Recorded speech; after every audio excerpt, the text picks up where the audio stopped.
நான் இப்போ இருக்கிறது 300 ஆண்டுகள் பழமையான ஒரு போர்ச்சுகீசிய இல்லம். இன்றைக்கி இது வந்து ஒரு காஃபி ஷாப்பாக மாறி இருக்கு. ஆனால் காஃபி ஷாப்பாக மாறினாலும் இந்த வீட்டில் இருக்கக்கூடிய அந்த ப்ரெசன்ஸ் இருக்குது பாருங்கள், அந்த மாதிரி ஃபீல் வேறு லெவலில் இருக்குது. 300 வருஷத்துக்கு முன்னாடி இங்கே ஒரு போர்ச்சுகீசிய ஃபேமிலி வாழ்ந்துருக்காங்க. இந்த வீடுங்கிறது 300 வருஷம் கழிச்சும் இன்றைக்கும் இவ்வளோ ஸ்ட்ராங்காக இருக்குன்னா இப்போ எந்த அளவுக்கு இதை ஸ்ட்ராங்காக கட்டியிருப்பாங்கன்னு யோசிச்சு பாருங்கள். கோவாவில் இந்த மாதிரி போர்ச்சுகீசியர்கள் கட்டின வீடுகள் கட்டடங்கள் நிறைய இருக்குது. அது எல்லாமே மிக சிறப்பான ஒன்றா இருக்குது. போர்ச்சுகீசியர்கள் இந்த அளவுக்கு கோவாவில் சிறப்பாக வாழ்ந்ததற்கு காரணம் ஒருத்தர். அவர் பெயர் வாஸ்கோ ட காமா. இந்தியாவுக்கான புதிய பாதையை கண்டுபிடித்தவர் வாஸ்கோ ட காமா அப்படின்னு சொல்லுவாங்க. இன்னும் ஒரு சில பேர்லாம் இந்தியாவை கண்டுபிடிச்சவரே வாஸ்கோ ட காமா அப்படின்னு தான் சொல்லிக்கிட்டு இருக்காங்க. ஏன்டா ஊருக்குள்ள இப்படித்தான் சொல்லிக்கிட்டு தெரியா? இந்தியாவுக்கு ஏற்கனவே வணிகம்ங்கிறது பல கண்டங்கள்லேருந்து ஏற்கனவே நடந்துக்கிட்டு தான் இருந்துச்சு. புதிய பாதையை தான் வாஸ்கோ ட காமா கண்டுபிடிச்சார். வாஸ்கோ ட காமா இந்தியாவுக்கு வந்ததுக்கு அப்புறமா தான் ஐரோப்பியர்கள் இங்கே வந்தாங்க, அவங்க காலனி நாடுகள் எல்லாம் உருவாக்குனாங்க அப்படிங்கிறது எல்லாருக்குமே தெரிஞ்ச விஷயம். ஆனால் வாஸ்கோ ட காமா இங்கே வந்ததுக்கு அப்புறமா என்ன நடந்துச்சு? வாஸ்கோ ட காமாவுடைய உண்மையான முகம் என்ன? வாஸ்கோ ட காமா இந்தியாவிற்கு வந்ததற்கு பிறகு நடந்த கொடுமைகள் என்ன? இது எல்லாத்தையும் தான் இன்னைக்கு நாம பார்க்க போகிறோம். Welcome to big bang Bogan. நான் உங்கள் போகன். வாஸ்கோ ட காமாவின் உண்மை வரலாறை இன்னைக்கு முழுசாக பார்த்துடலாம் வாங்க.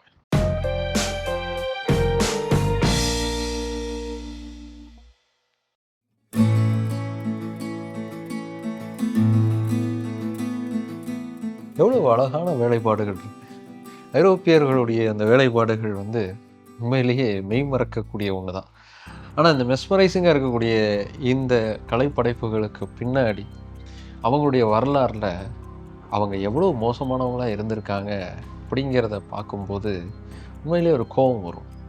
ஏன்னா இந்தியாவுக்கு வந்து அவங்க வணிகம் செய்கிறதுக்காக வந்தாங்க. ஆனால் வணிகம் செய்யாமல் இங்கே இருக்கக்கூடிய மக்களை எந்த அளவுக்குலாம் அவங்க குடும்பப்படுத்தியிருக்காங்க அப்படின்னு பார்க்கும்போது படிக்கும்போதெல்லாம் அவ்வளோ பெயின்ஃபுல்லாக இருக்குது. அவ்வளோ வழிகளை கடந்து அதுக்கப்புறமா தான் நமக்கு விடுதலை அப்படிங்கிறது கிடச்சிருக்கு. பிரிட்டிஷாரை விட மிக மிக மோசமான வன்முறையை நிகழ்த்தியவர்கள் போர்ச்சுகீசியர்கள். போர்ச்சுகீசியர்களுடைய வருகைக்கு அப்புறமா தான் இங்கே ஐரோப்பியர்கள் வந்து படையெடுத்துட்டு வந்தாங்க. பிரிட்டன்லாம் ஒரு மாபெரும் பேரரசாக உருவானதெல்லாம் அதுக்கப்புறமா தான். ஆனால் போர்ச்சுகீசியர் வருவதற்கு மிக முக்கியமான காரணமாக இருந்தது யாருன்னா வாஸ்கோ ட காமா. அவர் மட்டும் இன்னொரு ரூட்டு இந்தியாவுக்கு வர்றதுக்கான இன்னொரு ரூட்டை கண்டுபிடிக்கல அப்படின்னா போர்ச்சுகீசியர்கள் வந்திருக்கிறதுக்கான வாய்ப்புங்கிறதே இல்லை. அது என்ன இன்னொரு ரூட்டு? அது ஏன் வாஸ்கோ ட காமா கண்டுபிடிச்சார் அப்படிங்கிறத நம்ம தெரிஞ்சுக்கணும்னா லைட்டாக ஹிஸ்ட்ரியை கொஞ்சம் திரும்பி பார்க்கணும். அது என்னங்கிறத பார்த்துடலாம். இந்தியாவில் இருந்து மசாலா பொருட்கள் அப்படிங்கிறது ஐரோப்பியர்களுக்கு முக்கியமான தேவையான ஒன்றா இருந்துச்சு. அவங்களுடைய சமையலுக்கு, மருந்து தயாரிக்கிறதுக்குன்னு ஏகப்பட்ட விஷயத்துக்கு மசாலா பொருட்களை வந்து அவங்க பயன்படுத்திட்டு இருந்தாங்க. மசாலா பொருட்கள்னால் நம்மளுடைய பெப்பர், சின்னமன், இந்த மாதிரியான விஷயங்கள்லாம். இது அவங்களுக்கு விலை மதிப்புள்ள ஒன்றா இருந்துச்சு. ரொம்ப காசு கொடுத்து வாங்கக்கூடிய ஒன்றா இருந்துச்சு. அதெல்லாம் பார்த்து கம்மியாக தான் செலவு பண்ணுவாங்க. ஆனால் அந்த டேஸ்ட் இல்லாமல் அவங்களால இருக்கவே முடியாது. அந்த அளவுக்கு அவங்களுக்கு தேவை, ஆனால் அதை கம்மியாக தான் செலவு பண்ணுவேன், ஏன்னா அவ்வளோ காஸ்ட்லி அப்படிங்கிற சூழல் இருந்தது. இது அவங்களுக்கு கிடச்சிக்கிட்டு இருந்தது ரெண்டு வழியாக தான். ஒன்று வெனிசுலியா, இன்னொன்று அரப் ட்ரேடர்ஸ் வழியாக. இந்த அரப் ட்ரேடர்ஸ் வந்து இஸ்லாமியர்களாக இருந்தாங்க. இப்படி இஸ்லாமியர்களாக இருந்த அரசுக்கு மத்தியிலையும் கிறிஸ்தவத்தை முழுமையான மதமாக ஏற்றுக்கொண்ட மற்ற ஐரோப்பிய நாடுகளுக்கு மத்தியிலையும் ஒரு சண்டைங்கிறது வந்துச்சு. பல வருடங்களுக்கு அந்த போருங்கிறது நடந்துச்சு தொடர்ந்து. அதாவது யாருடைய மதம் சிறந்தது அப்படிங்கிறத காட்டிக்கிறதுக்காக என்னுடைய கடவுளுக்காக நான் சண்டை போடுறேன்னு கிறிஸ்தவர்களும், என்னுடைய கடவுளுக்காக நான் சண்டை போடுறேன்னு இஸ்லாமியர்களும் சண்டை போட்டாங்க. இதுதான் குருசைட் வார்ஸ் அப்படின்னு சொல்லுவாங்க. இந்த குருசைட் வார்ஸ் நடந்துகிட்டு இருந்த சமயத்தில் ஐரோப்பியர்களுக்கு தேவையான மசாலா பொருட்கள் அப்படிங்கிறது பைசன்டைன் எம்பையர் மூலமாக அவங்களுக்கு போய் சேர்ந்துட்டு இருந்தது. இந்த பைசன்டைன் எம்பையருங்கிறது பண்டைய ரோமுடைய அடுத்த தோன்றலாக வந்த ஒரு எம்பையர். ஸோ கான்ஸ்டன்டினோப்பிள் அப்படிங்கிற அதோடைய தலைநகரத்தில் இருந்தும் அதிகமான அளவுக்கு மசாலா பொருட்களை எடுத்துக்கிட்டு இருந்தாங்க ஐரோப்பியர்கள். ஆனால் அந்த பைசன்டைன் எம்பையருங்கிறது ஓட்டோமான் எம்பையர்கிட்ட வீழ்ச்சி அடையுது. பைசன்டைன் ஓட்டோமான் எம்பையருடைய அங்கமாக மாறிச்சு. அது ஒரு இஸ்லாமிய பகுதியாக மாற்றப்பட்டுச்சு. இன்றைக்கி அது துருக்கியாக இருக்குது. துருக்கி இன்றைக்கி வரைக்கும் இஸ்லாமிய நாடு தான், அது உங்களுக்கே தெரியும். இப்படி இஸ்லாமிய நாடாக அது மாறின உடனே ஐரோப்பியர்கள் பயம் வந்துருச்சு. அடடா, நமக்கு தேவையான மசாலா பொருட்கள்லாம் இனிமேல் எப்படி நம்ம வாங்குறது? அரபிக வழியாக நம்ம போக முடியாதே, அவங்க இன்னும் கொள்ள விலை சொல்லுவாங்களே, அது நமக்கு சாதகமாகவும் இருக்காதே அப்படின்னு யோசிக்க ஆரம்பித்தாங்க. அதனால் அதற்கு பதிலாக இந்தியாவுக்கு போகிறதுக்கான இன்னொரு வழி நமக்கு தேவை, நேரடியாக நாமளே இந்தியா கிட்ட போய் வணிகம் செய்யலாமே அப்படின்னு யோசிக்கிறாங்க. அதற்காக வழி தேடுறதுக்கான முயற்சியில் இறங்குறாங்க. அந்த முயற்சியில் முந்திக்கிட்டு வந்தது எதுனா போர்ச்சுகல். அப்போ இருந்த ஐரோப்பிய நாடுகளை விட போர்ச்சுகல் வந்து பெரிய அளவுக்கு சண்டை சச்சரவுகள் இல்லாத ஒரு நாடாக இருந்துச்சு. முழுமையாக தனக்கு பக்கத்தில் இருக்கக்கூடிய நாடுகள் கிட்ட இருந்து சண்டையெல்லாம் சார்ட் அவுட் பண்ணிட்டாங்க. அதனால் அவங்க கடல் மார்க்கமாக நம்ம போய் எப்படியாவது நமக்கு தேவையான வழியை கண்டுபிடிப்போம்னு யோசிச்சாங்க. ஆனால் இதில் ஒரு சிக்கல் இருந்தது. என்னென்னா, கடல் வழியாக போகிறதுங்கிறது பெரும் சவாலான ஒன்று. அதுவும் தெரியாத கடல் வழியாக போகிறதுங்கிறது இன்னும் சவாலான ஒன்று. அவங்களுக்கு தெரிந்தது எல்லாமே அரேபிய உலகம் வழியாக இந்தியாவுக்கு வரக்கூடிய பாதை தான். அப்படி இருக்கும்போது ஆப்பிரிக்காவுக்கு மறுபக்கத்தில் வந்து பயணித்து அதன் மூலமாக இன்னொரு புதிய பாதையை கண்டுபிடிக்கிறது அப்படிங்கிறது சவாலான ஒன்று. தெரியாத கடலுக்குள்ள சீ மான்ஸ்டர்ஸ்லாம் இருக்காங்க. அந்த சீ மான்ஸ்டர்ஸ்லாம் பெரும் பெரும் கப்பலை எல்லாம் மூழ்கடிச்சிருவாங்க. அங்கே இருக்கக்கூடிய மக்களை எல்லாம், அதாவது கப்பலில் போன மாலுமிகள் எல்லாத்தையும் சாப்பிட்ருவாங்க. இப்படி அந்த பூதத்துக்கிட்ட மாட்டிக்கிறதுக்கு மாட்டாமலே இருக்கலாம் அப்படிங்கிற ஒரு பயம்லாம் இருந்துச்சு. போர்ச்சுகீசியர்களுடைய அந்த பயத்தை யார் முதல்ல போக்குறா அப்படின்னா பிரின்ஸ் ஹென்றி அப்படிங்கிற ஒருத்தர் தான். அவர் என்ன பண்ணுறாருன்னா, கார்ட்டோகிராஃபர்ஸ், மேப்லாம் வரைவாங்க இல்லையா, அந்த கார்ட்டோகிராஃபர்ஸ், சரியான நட்சத்திரங்களை கணிக்கக்கூடிய ஆஸ்ட்ரானமர்ஸ், இவங்க எல்லாரையுமே ஒன்று திரட்டி சயின்டிஃபிக்கல் மெத்தடில் எப்படி வந்து நாம் கப்பலை செலுத்துறது அப்படின்னு முயற்சி பண்ணுறார். 1460 பிரின்ஸ் ஹென்றி ஓரளவுக்கு தெரியாத கடல் எல்லைக்குள்ளே போகிறார். போய் இதெல்லாம் இப்படி தான் இருக்குது அப்படிங்கிற புரிதலை வந்து போர்ச்சுகீசியர்களுக்கு தரார். அதுக்கப்புறமா 1488 பார்த்தலோமோஸ் டியாஸ் அப்படிங்கிற இன்னொரு போர்ச்சுகீசியர் ஆப்பிரிக்காவுடைய மறுமுனைக்கு போய் பார்த்துட்டார். இந்த பக்கம் வந்து ஆப்பிரிக்காவுடைய அதர் சைடு வந்துருச்சுப்பா அப்படின்னு சொல்லி அவர் தான் வந்து முதல்ல சொல்கிறார். அதை பார்த்து போர்ச்சுகீசியர்கள் ரொம்ப சந்தோஷப்படுறாங்க. அப்போ போர்ச்சுகல் ஆட்சி செஞ்சுக்கிட்டு இருந்த ஜான் என்ன பண்ணுறாருன்னா, இது நமக்கு ஒரு நம்பிக்கை கொடுத்துருக்கு அப்படிங்கிறதுனால கேப் ஆஃப் குட் ஹோப் அப்படிங்கிற பேரை வந்து அந்த இடத்துக்கு வந்து தரார். ஸோ அது வரைக்கும் போர்ச்சுகீசியர்கள் கண்டுபிடிச்சிட்டாங்க. ஆனால் அதுக்கு மேலே எப்படி இந்தியாவுக்கு போகிறது, வழி இருக்கா இல்லையா, அங்கே என்ன இருக்குது அப்படிங்கிறது யாருக்கும் தெரியாமல் இருந்துச்சு. அப்படி ஒரு சூழலில் 1495 ஒரு இளம் அரசர் போர்ச்சுகலுடைய அரசராக பதவிக்கு வர்றார். அவருடைய பெயர் 1ஆம் மேனுவல். வந்தவர், நாம் கண்டிப்பாக இந்தியாவுக்கான புதிய பாதையை கண்டுபிடிச்சாகணும், என்னுடைய ஆட்சியில் அது நடந்தே ஆகணும், அப்போ தான் வந்து நாம் பெரிய இன்னும் வல்லரசாக மாற முடியும் அப்படின்னு டிசைட் பண்ணுறார். அதுக்கு யாரை தேர்ந்தெடுக்கலாம் அப்படின்னு யோசிக்கிறார். அப்படி யோசிக்கும்போது அவர் கண்ணுக்கு முன்னாடி வந்தது ஒருத்தர் தான். அவர் தான் வாஸ்கோ ட காமா. யார் இந்த வாஸ்கோ ட காமா? 1460 போர்ச்சுகலில் பிறந்தவர் தான் இந்த வாஸ்கோ ட காமா. இவருடைய அண்ணனுடைய பெயர் பாலோ ட காமா. வாஸ்கோ ட காமாவுடைய அப்பா வந்து ஒரு நோபல் ஃபேமிலியை சேர்ந்தவர். நோபல்னா அந்த காலகட்டத்தில் அரச குடும்பத்தில் உறவுகளை வச்சுருக்கிறவங்க, அரசு அதிகாரிகளாக பதவியில் இருக்கிறவங்க, அவங்க எல்லாருமே ஒரு குறிப்பிட்ட ஃபேமிலிஸ்லேருந்து வரக்கூடியவங்களாக இருப்பாங்க. அவங்கள நோபல் ஃபேமிலிஸ் அப்படின்னு சொல்லுவாங்க. அந்த நோபல் ஃபேமிலிஸ்லேயே படிநிலைகள்லாம் இருந்துச்சு. அப்படி ஒரு சாதாரண நோபலாக, ரொம்ப எளிய, அதாவது இப்போ இருக்கிற நோபல்ஸ்லேயே ரொம்ப கட்டக்கடிசியாக இருக்கக்கூடிய ஒரு நோபல் ஃபேமிலியில் வாஸ்கோ ட காமா பிறக்கிறார். அப்படி பிறக்கக்கூடிய வாஸ்கோ ட காமா ரொம்ப இருமாப்புள்ள ஒருத்தராக இருந்தார். யார் பேச்சையும் கேட்கக்கூடிய ஒருத்தராக அவர் இல்லை. தனக்கு சரின்னு பட்டதை செய்யக்கூடியவராக அவர் இருந்தார். ஆனால் அதே சமயத்தில் அரச குடும்பத்துக்கு விசுவாசம் உள்ள ஒருத்தராக இருந்தார்.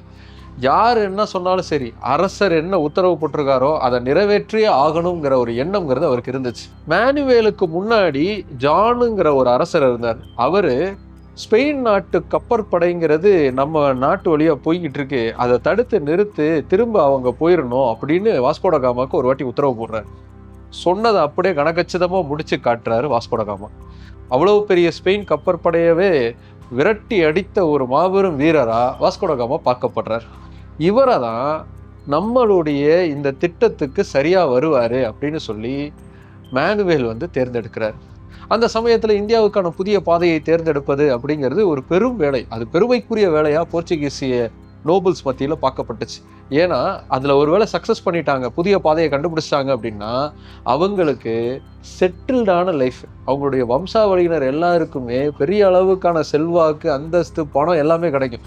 தோற்று போயிட்டாங்க அப்படின்னா அவ்வளோ தூரம் போய் தோத்துட்டாயா அப்படிங்கிற பெருமையும் வரலாறுல கிடைக்கும். இதை விட்டுறக்கூடாதுன்னு சொல்லி நிறைய பேர் முயற்சி பண்ணுறாங்க. அதாவது நோபல்ஸ்லேயே பெரிய லெவலுக்கு இருப்பாங்க இல்லையா, அவங்களாம் ட்ரை பண்ணுறாங்க. ஆனால் அரசர் வந்து இல்லை இவன் தான் அதுக்கு கரெக்டாக இருப்பான் அப்படின்னு தேர்ந்தெடுக்கிறார். அதுக்கு காரணம், அரச குடும்பத்தை எதிர்த்து இவர் எதுவுமே பண்ண மாட்டார் அப்படிங்கிற முதல் விஷயம். ஏன்னா ஒருவேளை பெரும் புகழ் இந்த சக்ஸஸில் கிடச்சிருச்சு அப்படின்னா நான் அரசராகிறதுக்கு தகுதி இருக்குன்னு சொல்லிட்டு வந்துட்டாங்கன்னா என்ன பண்ணுறது அப்படிங்கிற ஒரு பயம். ரெண்டாவது, சொன்னதை தட்டாமல் செஞ்சு முடிப்பார், துல்லியமாகவும் செஞ்சு முடிப்பார் அப்படிங்கிறதுக்காக அவருக்கு இந்த பொறுப்புங்கிறத கொடுக்குறாங்க. அந்த முடிவின் அடிப்படையில் இந்த பெரும் பயணத்துக்கான தலைவரா வாஸ்கோடகாமா தேர்ந்தெடுக்கப்படுறார். 1497 வருடம் ஜூலை மாதம் 8ஆம் தேதி வரலாற்று சிறப்புமிக்க அந்த பயணம்ங்கிறது தொடங்குச்சு. மொத்தம் 3 கப்பல்களில் மாலுமிகளோட வாஸ்கோடகாமா கிளம்பினார். சா கேப்ரியல் அப்படிங்கிற கப்பலை வாஸ்கோடகாமா தலைமை ஏற்று கேப்டனாக வழி நடத்தினார். அவருக்கு பின்னாடி சா ரஃபேல் அப்படிங்கிற இன்னொரு கப்பலை அவருடைய சகோதரரான பாலோ டா காமா வழி நடத்தினார். அதற்கு பின்னாடி பெரியோ அப்படிங்கிற ஒரு சின்ன கப்பலில் இவங்களுக்கு தேவையான பொருட்கள் எல்லாம் எடுத்துகிட்டு போகப்பட்டுச்சு. இந்த 3 கப்பல்களில் தன்னுடைய பயணத்தை தொடங்கினார் வாஸ்கோடகாமா. போகிற வழியில் பெரும் சவால்கள் அவருக்கு காத்துட்டு இருந்துச்சு. பெரும் புயல் அடித்தது ஒரு வாட்டி. அந்த புயலில் எல்லாரும் முடிவு பண்ணிட்டாங்க, நமக்கு இன்னைக்கு மரணம் தான் அப்படின்னு. ஆனால் அவ்வளோ பெரும் புயலில் எல்லாரும் பயந்து நடுங்கி கப்பலில் எங்கெங்கெல்லாம் மறைவிடம் கிடைக்குமோ அங்கெல்லாம் போய் ஒளிஞ்சுக்கிட்டு இருந்தாங்க, ஒரே ஒருத்தரை தவிர. கப்பலுடைய கேப்டன் டெக்கில் தன்னுடைய இடத்தை விட்டு கொஞ்சம் கூட நகராமல் வாஸ்கோடகாமா கம்பீரமாக நின்றுக்கிட்டே இருந்தார். அவரை பார்த்து அவர் கூட பயணித்த மாலுமிகளுக்கு ஒரு புதிய நம்பிக்கைங்கிறது வந்துச்சு. அந்த நம்பிக்கை கொஞ்சம் கொஞ்சமாக வளர்ந்தது. வாஸ்கோடகாமா என்ன சொல்கிறாரோ அதை கண்ணை மூடிட்டு கேட்போம் அப்படின்னு அவர்கிட்ட சரண்டர் ஆகி அவர் என்ன சொல்கிறாரோ அதை செய்ய தொடங்கினாங்க அந்த மாலுமிகள். தன்னுடைய பயணத்தை தொடங்கின வாஸ்கோடகாமா இந்த சவால்களை எல்லாம் கடந்து 1498 மொசாம்பிக் அப்படிங்கிற ஒரு இடத்துக்கு வந்து சேர்றாரு. அங்கே இருக்கக்கூடிய ஆப்பிரிக்க அரசர் என்ன பண்ணுறாருன்னா, இவங்கெல்லாம் இஸ்லாமியர்களாக இருப்பாங்க அப்படிங்கிற நம்பிக்கையில் வரவேற்கிறார். ஆனால் உள்ளே வந்ததுக்கப்புறமா தான் தெரியுது இவங்கெல்லாம் கிறிஸ்தவர்கள் அப்படின்னு. ஆனால் அதனால் அந்த அரசர் அஃபண்ட் ஆகலை. இவங்க என்ன சொல்கிறாங்கங்கிறத கேட்போம் அப்படின்னு வெயிட் பண்ணிட்டு இருந்தார். வாஸ்கோடகாமா என்ன பண்ணுறாரு, அரசருக்கு கொடுக்கணும்னு கிஃப்ட் கொடுக்கறதுக்காக, ஏன்னா அரசரை பார்க்க போகிறோம், அவரை ப்ளீஸ் பண்ணணும், அவரை வந்து நமக்காக வந்து இறங்க வைக்கணும் அப்படின்னா அதுக்கு ஏதாவது பரிசு கொடுக்கணும் இல்லையா, அதுக்காக தாங்கிட்ட விலை உயர்ந்த பொருட்கள் எதெல்லாம் நம்பினாரோ அதெல்லாம் எடுத்துகிட்டு போனார். என்ன எடுத்துகிட்டு போனார்னா துணிமணிகளை எடுத்துகிட்டு போனார். அதை பார்த்து மொசாம்பிக் அரசருக்கு சிரிப்பு வந்துருச்சு. சுற்றி இருந்தவங்களும் சிரிச்சிட்டாங்க. ஏன்னா தங்கம் வெள்ளி இதெல்லாம் தான் பரிசாக கொடுத்து பழக்கம், ஏன் அவன் ட்ரெஸ்ஸை கொடுத்துக்கிட்டு இருக்கான் அப்படின்னு சொல்லி சிரிச்சிட்டாங்க. இவங்க எல்லாம் சிரித்தது வாஸ்கோடகாமாவுக்கு கோபத்தை உருவாக்குச்சு. என்ன பார்த்தா சிரிச்சிங்க, நான் எவ்வளோ பெரிய ஆள் தெரியுமா அப்படின்னு கோவப்பட்டவர் அங்கே இருந்த 2 பேரை வந்து பணைய கைதிகளாக பிடிச்சிட்டார். உடனே மொசாம்பிக்கில் இருந்த படை வீரர்கள் டென்ஷன் ஆகிட்டாங்க. அரசர் உத்தரவு கொடுத்ததும் வாஸ்கோடகாமாவை கைது செய்கிறதுக்காக புறப்பட்டாங்க. எப்படியோ தப்பிச்சு தன்னுடைய கப்பலுக்கு போன வாஸ்கோடகாமா அங்கேருந்து பீரங்கிகளால் மொசாம்பிக் துறைமுகத்தை தாக்குதல் செஞ்சுட்டு தப்பிச்சு ஓடுறாரு. அங்கேருந்து பக்கத்தில் இருந்த மொம்பாசா அப்படிங்கிற இன்னொரு நாட்டுக்கு போனார். ஆனால் அந்த நாட்டில் இவருக்கு வரவேற்பு கிடைக்கல. வர்றதுக்கு முன்னாடி இவர் வர்றாருன்னு தெரிஞ்ச உடனேயே போருக்கு ஆயத்தமாயிட்டாங்க. ஏன்னா மொசாம்பிக்கில் இவர் பண்ண வேலை அவங்களுக்கு செய்தியாக போய் சேர்ந்துருச்சு. வந்தால் இவரை அடித்து துரத்தணும் அப்படிங்கிற ஸ்டேஜில் தான் அவங்க இருந்தாங்க. இது வாஸ்கோடகாமாவுக்கு இன்னும் பெரும் சிக்கலை உருவாக்குச்சு. ஏன்னா பல தூரம் பயணிச்சுட்டு வந்திருக்காரு. அவங்களுக்கு தேவையான உணவு தண்ணீர் இதெல்லாம் ஒரு நாட்டில் இருந்து கிடைக்கணும். ஆனால் போகிற எல்லா நாட்டுக்கூடையும் பிரச்சனை. இப்படி தொடர்ந்து சிக்கலை சந்திச்சுக்கிட்டு இருந்த வாஸ்கோடகாமாவுக்கு பக்கத்தில் இன்னொரு நாட்டில் அடைக்கலம் அப்படிங்கிறது கிடச்சிது. அந்த நாட்டோட பெயர் மலிந்தி. மொம்பாசா நாடு இருக்கு இல்லையா, அதுக்கு நேர் எதிரான நாடு. அவனுக்கு விரோதம்னா நமக்கு நண்பன்டா அப்படின்னு மலிந்தி வந்து வாஸ்கோடகாமாவுக்கு வரவேற்பு கொடுத்தாங்க. அவருக்கு தேவையான எல்லா விஷயங்களும் பண்ணி கொடுத்தாங்க. அதோடு மட்டும் இல்லாமல் இந்திய பெருங்கடலை பற்றி நல்லா தெரிந்த ஒருத்தரை அவருக்கு பணிவிடை செய்கிறதுக்காக நியமித்தாங்க. அவர் ஒரு அரேபியர். மலிந்தி அரசருடைய உத்தரவை ஏற்று வாஸ்கோடகாமா கூட அவரும் பயணிக்க ஆரம்பிக்கிறார். அவர்கிட்ட இருந்து நிறைய விஷயங்களை டா காமா கற்றுக்கிறார். இப்படி தான் வந்து கடலுடைய போக்கு இருக்குமா, இப்படி தான் வந்து காற்று இருக்குமா அப்படிங்கிறது எல்லாத்தையுமே அங்கே தான் அவர் புரிஞ்சுக்கிறார். இப்போ இந்த சீன் நீங்கள் பார்த்தீங்கல்ல, ஆப்பிரிக்காவில் போன இடத்துலாலும் வம்பிழுத்தார். அதுக்கப்புறமா பக்கத்தில் இருந்த இன்னொரு நாடு வந்து விரோதிக்கு விரோதி நண்பன்கிற கான்செப்டில் இவரை சேர்த்துக்கிட்டாங்கன்னு. கிட்டத்தட்ட இதே தான் இந்தியாவிலையும் நடந்துச்சு. ஆனால் அது இன்னும் கொடூரமாக இருந்துச்சு. 1498 மே மாதம் 20ஆம் தேதி வரலாற்று சிறப்புமிக்க நாள். அன்னைக்கு தான் வாஸ்கோடகாமாவுடைய குழுவினர் நிலம் தெரியுது அப்படிங்கிறத பார்த்தாங்க. அது நிச்சயமாக இந்தியா தான் அப்படிங்கிறத அவங்க முடிவு பண்ணாங்க. நிலம்னு அவங்க கூக்குரல் இட்டாங்க. ஏன்னா அவ்வளவு கஷ்டங்களை அவங்க கடந்து வந்திருக்காங்க. அத்தனை மாத பயணம், அவ்வளவு கடும் உழைப்பு, அது எல்லாத்தையும் கடந்து தப்பி பிழைத்து அவங்க கண்ணு முன்னாடி நிலம் தெரிந்தப்போ அவங்களுக்கு கண்ணீருங்கிறது அவ்வளவு வந்துட்டு இருந்துச்சு. வாஸ்கோடகாமா அது இந்தியா தான் உறுதிப்படுத்தின உடனே இந்திய எல்லைக்குள்ள அவர் நுழைய ஆரம்பித்தார். அவருடைய இந்த சாதனைங்கிறது மிகப்பெரிய சாதனை.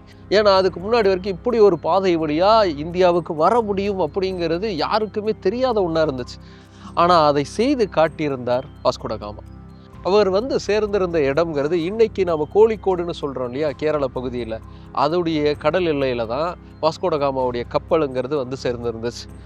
போர்ச்சுகல் கொடியோட ஒரு கப்பல் வந்திருக்கு அப்படிங்கிறது அங்கே இருந்து அத்தனை பேருக்கும் செய்தியாக பரவுச்சு. ஏதோ ஒரு வெளிநாட்டு கப்பல் இங்கே வந்திருக்கு, எந்த நாட்டை சார்ந்தவங்கன்னு தெரியல, பார்க்கணும் அப்படின்னு விசாரிச்சுக்கிட்டு இருந்தாங்க. அங்கேருந்து அரேபியர்களுக்கும் வந்திருக்கிறது எந்த நாட்டு கப்பல் அப்படிங்கிறது நல்லாவே தெரிஞ்சிருந்தது. அடடா, இது போர்ச்சுகல் நாட்டு கொடியாச்சே, அப்போ போர்ச்சுகல் கப்பல் நம்மளை விட வேற ஒரு வழியாக இந்தியாவுக்குள்ளே வந்திருக்காங்க அப்படிங்கிறத அவங்க கண்டுபிடிச்சிட்டாங்க.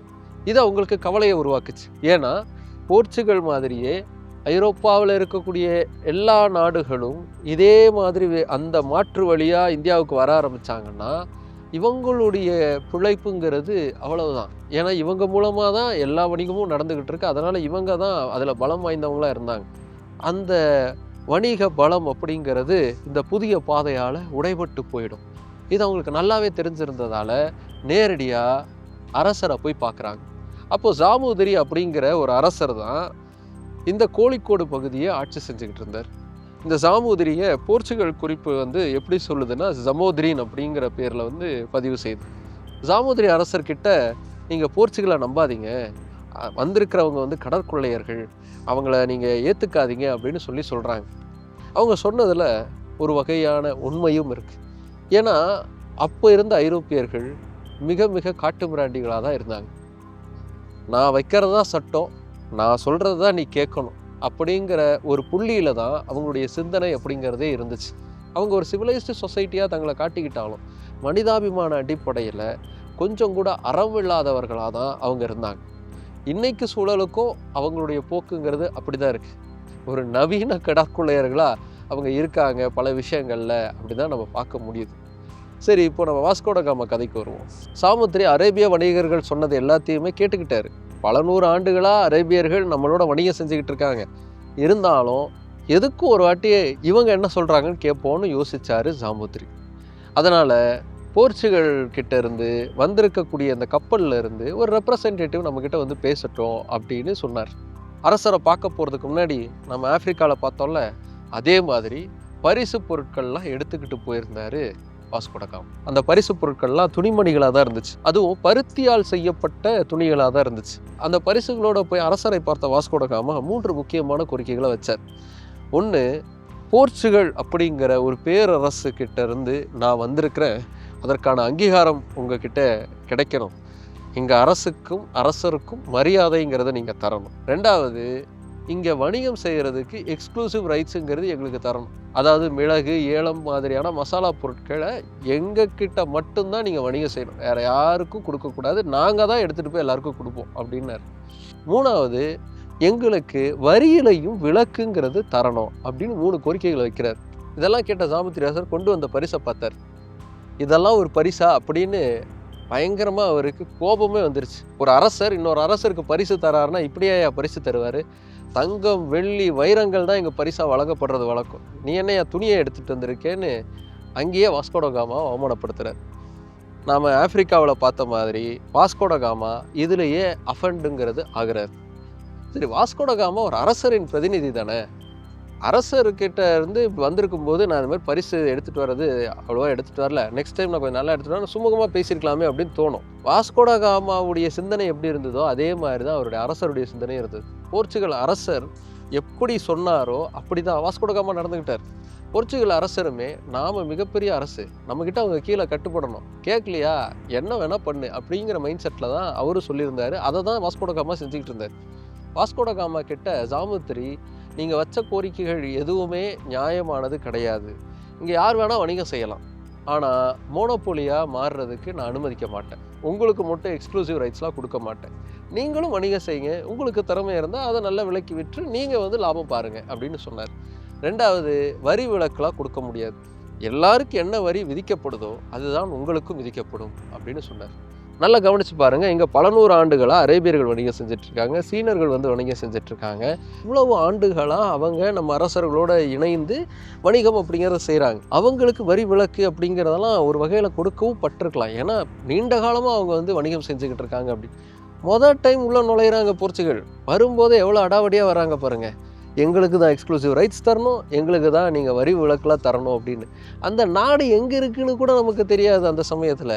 அப்படி இருக்கும்போது நான் சொல்கிறத கேளுங்கிற ஆட்டிடியூடில் தான் அவங்க வந்து இறங்குறாங்க. சாமுத்திரி அரசர் அப்போவே கோபப்படாமல் நிதானமாக நியாயமாக நீங்கள் வந்து வணிகம் செய்யலாம் அப்படின்னு சொல்கிறார். ஆனால் இது வாஸ்கோட காமாவை கோபப்படுத்துது. நம்ம ஆப்பிரிக்காவில் பார்த்தோம்ல, அதே மாதிரியான ஒரு கலவரத்தை இங்கே உண்டு பண்ணுறது. இங்கே 2-3 பணைய கைதிகளை பிடிச்சிக்கிட்டு என்ன அவமானப்படுத்திட்டீங்களே, உங்களை சும்மா விட மாட்டேன்னு சொல்லி, நான் சொல்கிறதுக்கு நீங்கள் கீழ்ப்படியலைன்னா விளைவுகள் ரொம்ப மோசமாக இருக்கும் அப்படின்னு சொல்கிறார். வாஸ்கோட காமாவுடைய கப்பல்கள்லேருந்து பீரங்கிகள் எட்டி பார்க்க ஆரம்பிக்குது. புதிய ஆயுதம் ஒன்று துறைமுகத்தில் வந்து நிற்குதுங்கிறது சாமுத்திரி அரசருக்கு தெரிய வருது. ஆனாலும் கொஞ்சம் கூட சளைக்காமல் தன்னுடைய கப்பல்கள் மூலமாக அந்த கப்பலை எதிர்க்கிறதுக்கு தயாராகிறார். வாஸ்கோட காமா தன்னால் முடிந்த அளவுக்கான சேதத்தை கோழிக்கோடு துறைமுகத்துக்கு ஏற்படுத்திட்டு அந்த இடத்துல இருந்து கிளம்பி போகிறார். அப்படி கிளம்பி போகும்போது அவருடைய மனசில் வெறுப்பும் குரூரமும் விரோதமும் மட்டும் ரொம்ப அதிகமாக இருந்துச்சு. இந்த கலவரம் வெடித்து இங்கேருந்து கிளம்பி போகிறதுக்கு முன்னாடியே வாஸ்கோட காமா என்ன பண்ணுறாருன்னா, ஒரு சில மிளகு மூட்டைகள், மசாலா பொருட்கள் மூட்டைகளை வந்து காசு கொடுத்து வாங்கி தன்னுடைய கப்பலில் ஏற்றிடுறார். ஏன்னா அதுதானே அத்தாட்சி, நான் இந்தியாவுக்கு போய் சேர்ந்துட்டேன், அங்கேருந்து வாங்கிட்டு வந்த மசாலா பொருட்கள் தான் இது அப்படின்னு காட்டுறதுக்கு. அந்த மசாலா பொருட்களோட தன்னுடைய நாட்டுக்கு திரும்பி போகிறாரு வாஸ்கோட காமா. அங்கே போனவருக்கு பெரும் அளவுக்கான வரவேற்புங்கிறது கிடைக்குது. வெற்றிகரமாக புதிய பாதையை கண்டுபிடித்த மேதைன்னு அவரை கொண்டாடுறாங்க. வீரர்னு அவருக்கு புகழாரம் சுட்டுறாங்க. அரசர் அவருக்கு அள்ளி அள்ளி செல்வங்களை கொடுக்கிறார். கண்ணு கெட்டிய தூரம் வரைக்கும் அவருக்கு நிலம்ங்கிறது அவருடைய வம்சாவளியினருக்கே எழுதி தரப்படுது. வாஸ்கோட காமா நடந்த அத்தனை விஷயங்களையும் அரசர்கிட்ட சொல்றார். அந்த அரசர், நீ பண்ணது முட்டாள்தனப்பா, நீ போய் இப்படி அடாவடியாக கேட்டிருக்கலாமா அப்படின்னு சொல்லியிருக்கணும். அதான் நியாயமான அரசர். அதுக்கு அந்த அரசர் என்ன தடவை பண்ணாரு, நம்மளே எதிர்த்துட்டாங்களா, விட்டுறக்கூடாது, நீ என்ன பண்ணணும்னு நினைக்கிறியோ பண்ணு, நான் அதுக்கு துணை நிற்கிறேன்னு சொன்னார். வாஸ்கோட காமாவை விட ஒரு படி மேலே போய் அவங்களுக்கு சரியான பாடம் புகட்டணும் அப்படின்னு பேசினார். 1502 கோழிக்கோடு மேலே தாக்குதல் நடத்துறதுக்கு முழுமையாக தயாராகிட்டு இருந்துச்சு போர்ச்சுகல். அப்படி 20 போர்க்கப்பல்கள் போருக்காக தயாராக ஆரம்பிச்சது. கிட்டத்தட்ட 1000 படை வீரர்கள் கடற்போருக்காகவே சிறப்பான பயிற்சி எடுக்க ஆரம்பித்தாங்க. பல நாள் போருக்கு தேவையான வெடிமருந்துகளும் தயாரிக்க ஆரம்பித்தாங்க. பல முன்னேற்பாடுகளோட கோழிக்கோடை நோக்கி தன்னுடைய பயணத்தை மீண்டும் ஒரு முறை தொடங்கினார் வாஸ்கோட காமா. எந்த அளவுக்கு வேணால் வயலன்ஸை யூஸ் பண்ணலாங்கிற முழுமையான அதிகாரங்கிறது போர்ச்சுகல் அரசு வாஸ்கோட காமாவுக்கு கொடுத்துருந்துச்சு. அந்த முழு அதிகாரத்தோட வர்ற வழியெல்லாம் வாஸ்கோட காமா செஞ்ச அட்டுழியங்கள்ங்கிறது கொஞ்சம் நஞ்சம் கிடையாது. ஆப்பிரிக்காவை சுற்றிக்கிட்டு வரும்போது எங்கெங்கெல்லாம் வணிக கப்பல்கள் அவருக்கு தென்படுதோ, அது அரேபிய வணிக கப்பல்களாக இருந்துச்சுன்னா அதை கண்மூடித்தனமாக தாக்கி அதில் இருக்கக்கூடிய பொருட்களை எல்லாம் எடுத்துக்கிட்டார். அதில் பயணித்த மக்களில் பாதிக்கு மேற்பட்டவங்களை கொலை பண்ணார். மீதி பேரை அடிமைகளாக தன்னுடைய கப்பலில் பிடிச்சி வச்சார். இப்படி அரேபியர்களை இவர் கொண்டு குவிச்சதுக்கு பின்னாடி நம்ம ஏற்கனவே பார்த்தோம் இல்லையா, அந்த குருசேட் வாருங்கிற மென்டாலிட்டியும் இருந்தது. அதாவது இஸ்லாமியர்களை, இஸ்லாமிய மதத்தை பின்பற்றக்கூடிய அரேபியர்களை நம்ம கொண்டு குவிப்பதுங்கிறது கடவுளுக்கு நாம் செய்யக்கூடிய தொண்டு அப்படிங்கிற ஒரு நினைப்போடு தான் இவங்க எல்லாருமே செயல்பட்டாங்க. இந்தியாவுடைய கடல் எல்லைக்குள்ளே வாஸ்கோட காமாவுடைய போர்க்கப்பல் வந்த சமயத்தில் இன்னொரு கப்பலுங்கிறது வந்துக்கிட்டு இருந்துச்சு. அது ஒரு பயணிகள் கப்பல். ஹஜ் புனித யாத்திரையில் இருந்து திரும்ப வந்துக்கிட்டு இருந்த ஒரு கப்பல் அது. அந்த புனித யாத்திரைக்கு போயிட்டு ஒரு 300-400 மக்கள் தங்களுடைய குடும்பத்தோட அந்த கப்பலில் பயணிச்சுக்கிட்டு இருந்தாங்க. அந்த கப்பல் தென்பட்டதும் அந்த கப்பலை சுற்றி வளைத்து அதை கைது செய்தார் வாஸ்கோட காமா. அந்த கப்பலில் பெரும்பான்மையாக இஸ்லாமியர்கள் இருக்காங்க, அவங்க இந்த புனித யாத்திரைக்கு போயிட்டு வந்திருக்காங்கன்னு தெரிஞ்ச உடனே அந்த கப்பலுக்குள்ளே இறங்கி கண்மூடித்தனமான அட்டுழியங்களை செஞ்சார். கொஞ்சோண்டு மனிதம் இருந்தால் கூட அவ்வளவு மிருகத்தனத்தோட ஒருத்தரால் நடக்கவே முடியாது. எந்த அளவுக்கு குரூரமான ஒருத்தராக வாஸ்கோட காமா இருந்தார் அப்படிங்கிறதுக்கு இந்த சம்பவமே ஒரு பெரும் சாட்சி. அந்த கப்பலில் ஏறின வாஸ்கோட காமாவை பார்த்து எல்லாருமே பயந்தாங்க. ஏதோ தப்பு நடக்க போகுது அப்படிங்கிறது அவங்களுக்கு தெரிஞ்சுது. தங்களுடைய கையில் இருந்த பணம், நகை, இது எல்லாத்தையுமே பரிசாக கொடுத்தாங்க. எங்கள் உயிரை விட்டுருங்க, நாங்கள் இங்கேருந்து தப்பிச்சு போயிடுறோம் அப்படின்னு சொல்கிறாங்க. ஆனால் வாஸ்கோட காமா எதையுமே கேட்கல.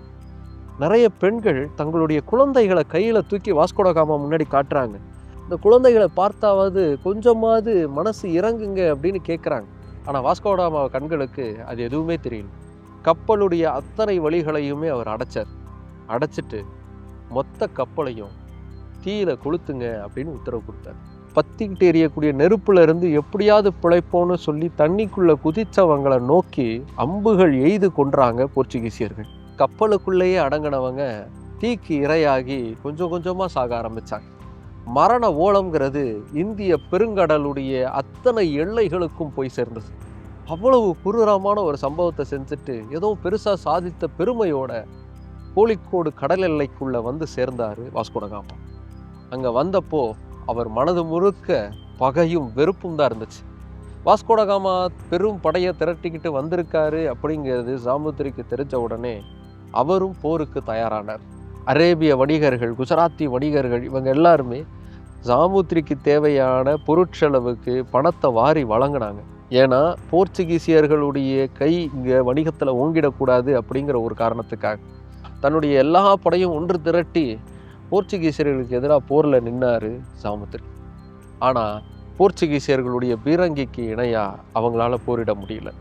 பெரும் இழப்பு அப்படிங்கிறது கோழிக்கோடுக்கு இருந்துச்சு. அதே சமயத்தில் வாஸ்கோடகாமாவுக்கு எதிர்பாராத இடத்துலேருந்து வரவேற்புங்கிறதும் கிடச்சிது.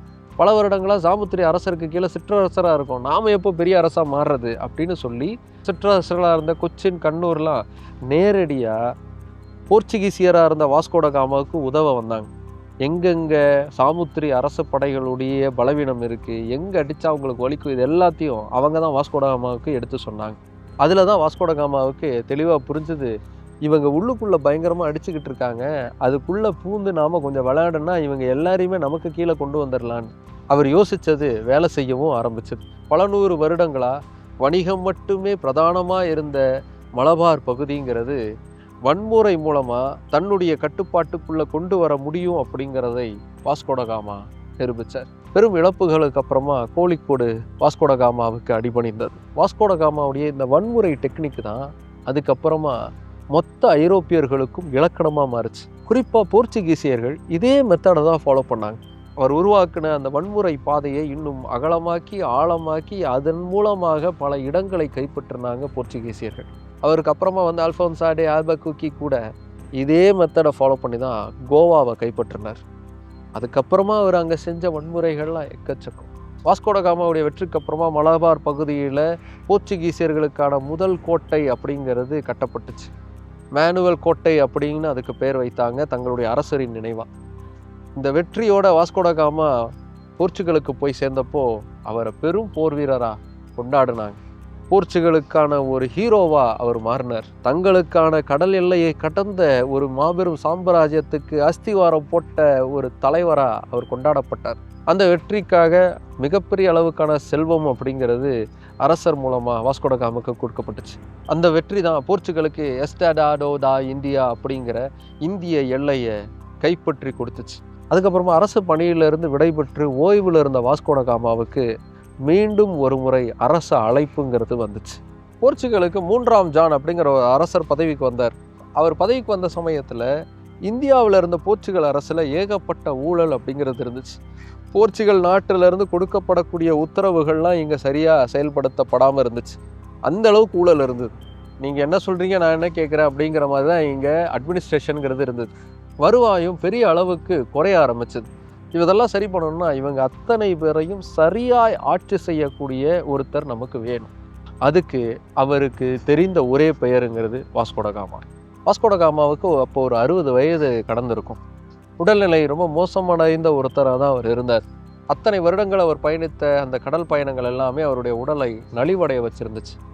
ஆனால் அந்த சூழல்லையும் நீங்கள் தான் இதுக்கு சரியான ஆளாக இருப்பீங்க, வாங்கன்னு அரசர் கூப்பிட்டார். அரசருக்காக கடைசியாக ஒரு முறை பணி செஞ்சிடலான்னு முடிவு பண்ணி அரசருடைய அழைப்பை ஏற்றுக்கிட்டார் வாஸ்கோடகாமா. வாய்ஸ்ராய் ஆஃப் இந்தியா அப்படிங்கிற பதவிங்கிறது வாஸ்கோடகாமாவுக்கு கொடுக்கப்பட்டுச்சு. அந்த பதவியோட 1524ஆம் ஆண்டு மீண்டும் இந்தியாவிற்கு வந்து சேர்ந்தார் வாஸ்கோடகாமா. இந்தியாவுக்கு வந்ததுமே மொத்த நிர்வாகத்திலையும் பெரும் மாற்றத்தை கொண்டு வந்தார். யார் யாரெல்லாம் ஊழல் அதிகாரிகளாக இருந்தாங்களோ அவங்க அத்தனை பேருமே கைது செய்யப்பட்டாங்க. எல்லார் மனசுலையும் ஒரு பெரும் பயத்தை உருவாக்கி அதன் மூலமாக ஒரு பெரிய சீர்திருத்தத்தை நிர்வாகத்தில் உருவாக்க ஆரம்பித்தார். ஆனாலும் அவருடைய உடல்நிலைங்கிறது அவருடைய வேகத்துக்கு ஈடு கொடுக்கக்கூடிய ஒன்றா இல்லை. இந்தியாவுக்கு வந்த கொஞ்ச நாள்லேயே அவருடைய உடல்நிலை ரொம்ப மோசமாச்சு.